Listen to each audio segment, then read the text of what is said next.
Live from New York yet again, prior to Game 5 from Yankee Stadium.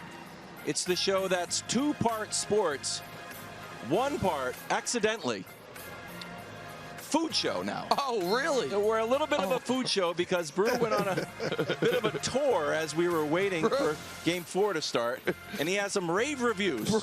Food here at Yankee Stadium was delicious especially last night. where you went, which we didn't have access to. I don't know. Brew just is like, my pass is my face, and walked in and came back with lobster tail and hot chocolate. They were it was an glad to odd have combination. Yeah. Love it. Well, we're happy to be back. Our predictions came true. My prediction came true. My prediction. You waffled because of Dave Roberts, and Brew straight up picked the Dodgers. I'm about the whole series. Okay. I mean, last night, I was right. You were half right. Brew was dead wrong. Okay. There we go. Well, Dave Roberts. We listen to Dave Roberts, listen to you. I mean, one guy was right. Enjoy your minor victory. Okay, it's first things first. But we're going to start with Game 4 and beyond. Volpe cracked a grand slam, and the Yankees broke out of their World Series slumber with an 11-4 win. Volpe added a double and 2 steals to steal the show. Okay, teams down 0-3. Game 4 record. Yankees just the 4th team to win. Series record never happened. And no team has ever won Game 5, which is tonight. But, Brew, I thought Jazz was very optimistic, but you didn't like it. Why? What are my wilds? I know there's a lot of choices. I'm if old anything, school. you're old school. Yeah, old school. You should be talking about the next game. And I like Jazz. I'm a big Jazz fan, but we love history.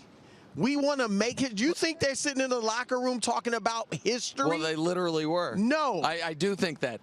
You should just be looking at the next game. Look, we did what we needed to do tonight. We extended the series. We're focused on Game 5. I don't need to hear about history.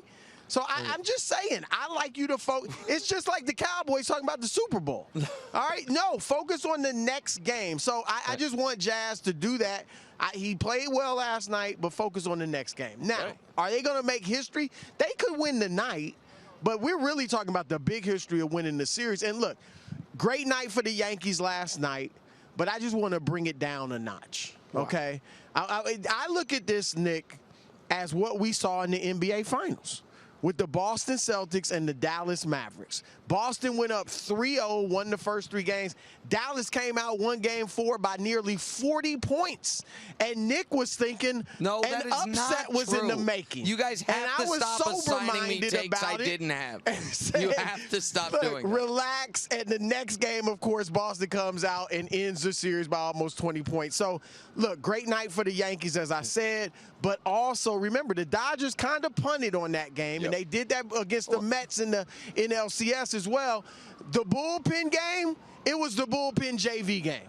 No Gratterall, no Vesia, no Brazier. Like, a lot of their top bullpen pitchers did not throw.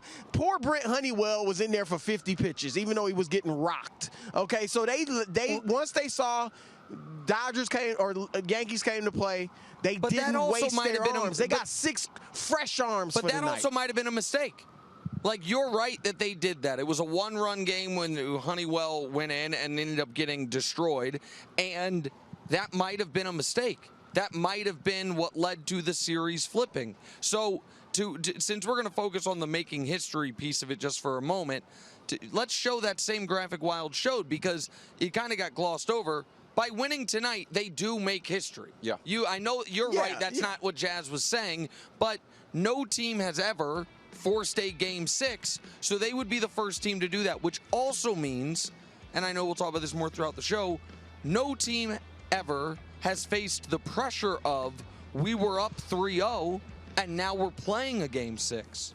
And so it felt to me like the tenor of the series flipped on the Volpe home run, on the grand slam, because the Yankees in Game 1 trailed for 5 minutes total, basically. But from the bottom of 1 inning, then they tied it up in the top of the next inning, I think 4th to 5th.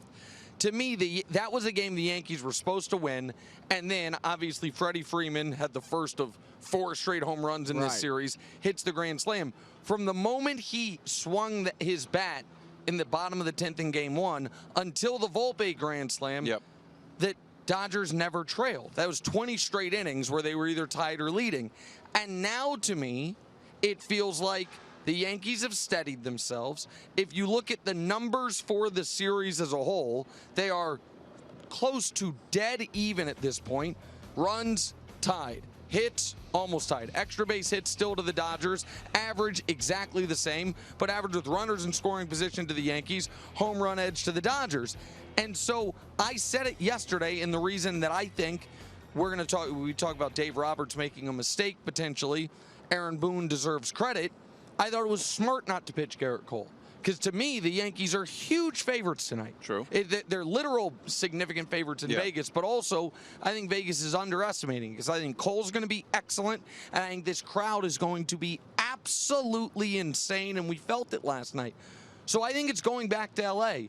And once it goes back to L.A., I understand when two teams are close to even, Dodgers probably a little better team, it's hard to win 4 straight in that scenario. But I don't look at baseball like basketball. The Celtics got up 3-0 on Boston because the Celtics got up 3-0 on Dallas because they were the clearly better team throughout it. Baseball to me is so much about your pitching that evening. The Yankees have the decided edge this evening, and then we'll see how the Dodgers deal in Game 6. So when we had Dave Roberts on the show yesterday, and he had been a little bit coy with a reporter the previous day because his steal was sparked the Red Sox 3-0 comeback, or 0-3 comeback against the Yankees. Like, I'm not going to give away any secrets. Yep. So I'm like, well, here was my take on it. The Red Sox played carefree, and the Yankees, that Yankees team, assumed they had the series won. And what's your attitude? He's like, no, we're still going to be locked in.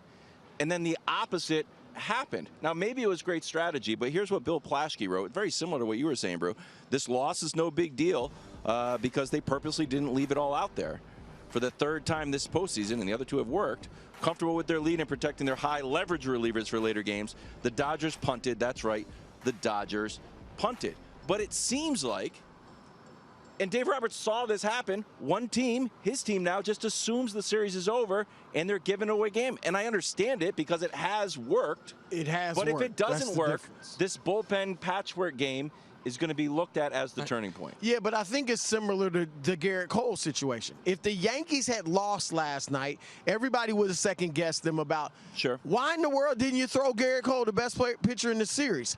And same thing with this. Their bullpen is a strength of theirs, and now they are fresh not only for Game 5, but if necessary, a Game 6 and 7. And they have their 3 starters who've pitched well in this series lined up for the rest of the series, however long it may go. Yeah, and for the record, I think that I do not think it is a manager's job to try. This is oddly kind of the whole, if I may, of quick tangent, when the whole Pete Rose banned from baseball argument, a lot of people who defend it and be like, well, he bet on his own team, what's the problem? I'm not trying to get into it, but just follow me on this path for a moment.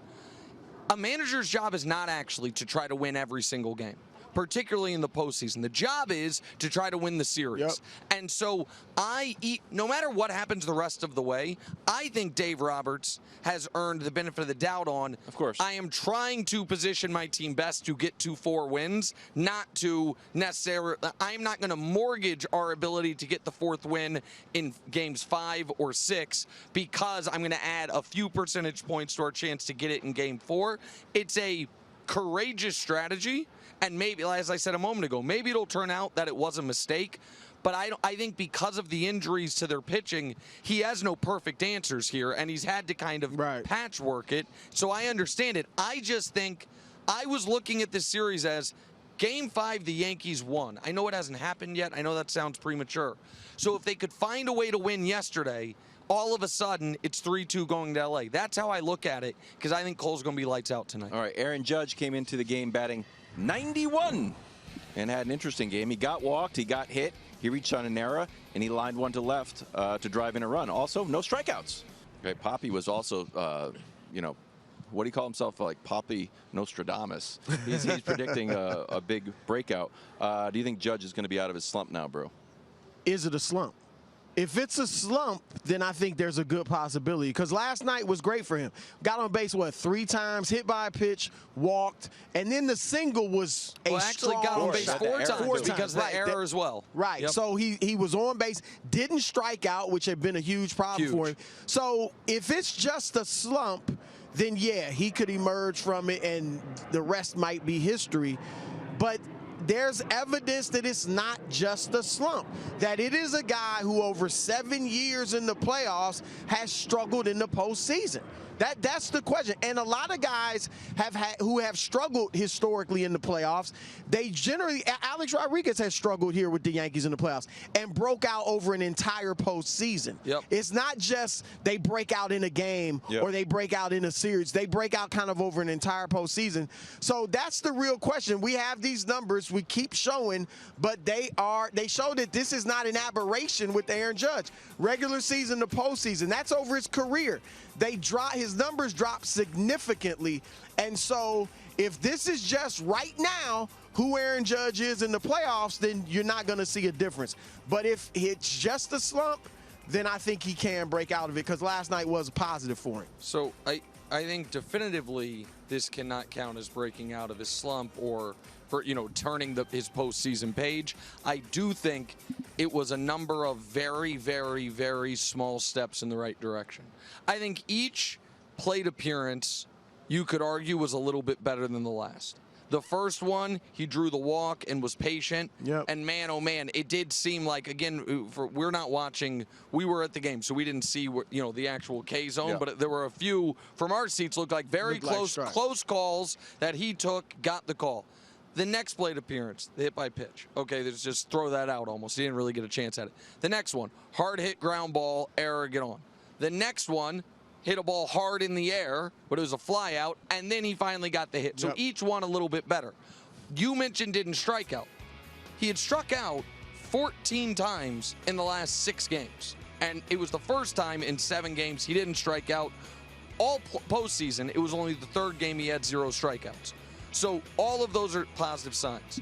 But once again, he was held to 0 or 1 hit, which this I couldn't believe. So this postseason, he's played 13 games, 0 multi-hit games. Go back further, 17 straight games without more than 1 hit, and is in his last 35 postseason games, he has more than 1 hit 1 time. That's over the last 5 years. There you go. So I'm not comfortable saying, and I don't think anyone should be comfortable saying, oh, he's, he's going to have his moment, until he at least has a 2 for 4. Like you have to go back. Say it again. He's on though. He's on base though. I think that checks a box in his mind. No. So I think psychologically this was a step in the right direction. Yep. But he also knows I haven't had a great playoff game, a multi-hit playoff game in 5 years. Since early October of 2019 was the last time he did it. So that I just don't think we can say maybe if they didn't hit him, maybe he could have. So that's why. So you glossed over it. Remember I said I was going to debut an interesting take? Yeah, oh yeah. It's time for an interesting take that I have no real data on, but maybe I can sell you on it. Interesting take. I don't think he broke out with the RBI single. I think he broke out when he got hit and was mad about it. And on the scale of getting hit, from worst case scenario to another worst case scenario, you get hurt. That's one level. Then over here, you got hit. Sorry, sorry, just an accident. Over here is charging the mound. But right here is, I'm mad you hit me. I'm going to stare at you as I slowly walk down to first base. That's where Aaron Judge was. And the reason why, I know it sounds silly, but A-Rod was talking about these intangible fuzzy things, these little sparks kind of wake you up. In a matter of being aggressive. And how many times we talk about Soto? We'll take a pitch and stare at the pitcher and be like, I'm going to be now, I'm on the attack. I'm not letting you be on the attack. Yeah. I felt like it was more aggressive. He was more aggressive at the plate, but being patient at the same time. I know it's kind of contradictory, but I felt like once I saw him, like, oh, he feels like himself again. Well, he's not just happy to go to first. If he was a linebacker, I'd agree with you. If he was what? A linebacker or an edge rusher. But this is baseball. I don't know that being angry helps. What did he do after he got hit? What do you know? Hold on. RBI. Can I defend your, not defend, but can I add to your take? You got to be calm. It's like boxing. No, that's being angry doesn't help you. Let me add to Wild's take, see if this sways you. If he was so far in his own head where he's just like, don't strike out, don't strike out, getting hit would have been a sneaky relief. Correct. Instead, he did react like, you denied me of a chance to hit a bomb. Okay. And so I actually, Wilds, right. Wilds, We'll see. this is the first time, this week I've said this. First time on this set. We're only 12 minutes in, but great point. KW1, you guys nothing. I added to it. I at least get an assist. Hockey assist. Ohtani had a quiet game. He's 1 for 7 with 2 strikeouts since his shoulder injury. Now, Judge's slump has been front page news. Ohtani, basically the same. Ohtani's not hitting the cover off the ball. Since his injury, here's the full screen. 2 for 50 in the World Series. You know Aaron Judge is? 2 for 50 in the World Series. So, Brew, what are your expectations for Ohtani moving forward? Honestly, I don't have great expectations for Ohtani. That shoulder is clearly bothering him, and you see it oftentimes during the game where he's in pain about it. But I think there's a value in him playing. Like when he goes out there, a lot of stars would not go out when they're compromised. They don't want to show, play a game when they can't score 25 points or when they can't catch the football as well as usual. He's going out there knowing to some degree that he's not going to be able to do what he normally does. And I think that can inspire his teammates. They got a nice cushion here. He could sit out and nobody would fault him if he couldn't play tonight. But he's going out there trying to give it his all. I think that's inspirational to his teammates. And also the Yankees have to account for him. They don't know how hurt he is. So every time he's at bat, they have to worry, is Ohtani going to strike? So I don't think there is worry. I think that, the thing John Smoltz said to us yesterday, Smoltz made, sometimes people who are true experts, as he is, on this stuff say something, and the moment they say it, you're like, oh, that's obvious. Why didn't I think of that before? And his point about Ohtani's splits from earlier in the postseason, nobody on was like 0 for 18. So runner on, it was something insane. Whatever it was, 15 for 20. 17. And he said, well, it's because when nobody's on, people are pitching him like he's a normal hitter they're trying to get out, because worst thing that happens, solo home run. When there's people on, people are pitching him like they're terrified, and he's crushing that. I think because of the shoulder injury, it has removed the fear factor from pitchers. So he is facing a different type of pitching than he normally does, and I think that's affecting him. I also think this. I think the Dodgers are concerned that he's not going to be able to help them. If we happen to be sitting right behind folks who were not only Dodgers fans but loosely connected to the team, and you said to me, you were like, hey, has Ohtani done anything since he hurt his shoulder? Yeah. You were just talking to me, and the Dodger folk in front of us turned and said no. Like it was like very like no, he has not. And the reason they should be at least on alert about that is we can show it to you. When Ohtani plays well, the Dodgers crush, and when he doesn't, they lose. So, like, in their 5 losses, he has 0 home runs, 0 RBIs, 1 run scored. He's, slugging .211. So he's hitting .211, but they're all singles. Yeah. And no walks, I think, right? And so that is this. It is amazing. You said in the game when it showed who was coming up next, you're like, geez, what do you do with that? Because it was the top of the order coming up in one of the innings. It was Ohtani, Betts, Freeman. That sounds and feels totally different when Shohei Ohtani is not Shohei Ohtani. I don't know. But don't you still, even though he's just injured. I know mentally he's injured and not himself, but when he goes up there, I still feel like, okay, here's something big might be coming. I totally agree. And I but think do you the Dodgers think the Yankee pitchers feel that way still? Yeah, I think it's like Mahomes limping out into the field, like we're in trouble. No, his whole claim to fame is doing something no one's ever done. Yeah, So you can't put anything past this guy. I disagree with you guys on this one. I think if you're a Yankee pitcher right now, the highest alert is Freddie Freeman. Yeah. Then it's Mookie Betts. Then it's probably Teoscar. I don't think I'll give you Freeman and Betts ahead of Shohei, but I don't think I think you can't. If he couldn't hit it all, he wouldn't be up there. Well, right now he can't hit it all. So he still can do some. Yeah. Right now he can't hit it all. He's not the same, but he's an injured player who I think would be totally within his right to say, I'm too injured to play. I'm not denigrating him. Right. I'm just saying I think it has a real impact on the series. I think the Yankees are not afraid of him right now. Thanks for watching. Subscribe here to get more from the show and to check out clips from other shows on FS1.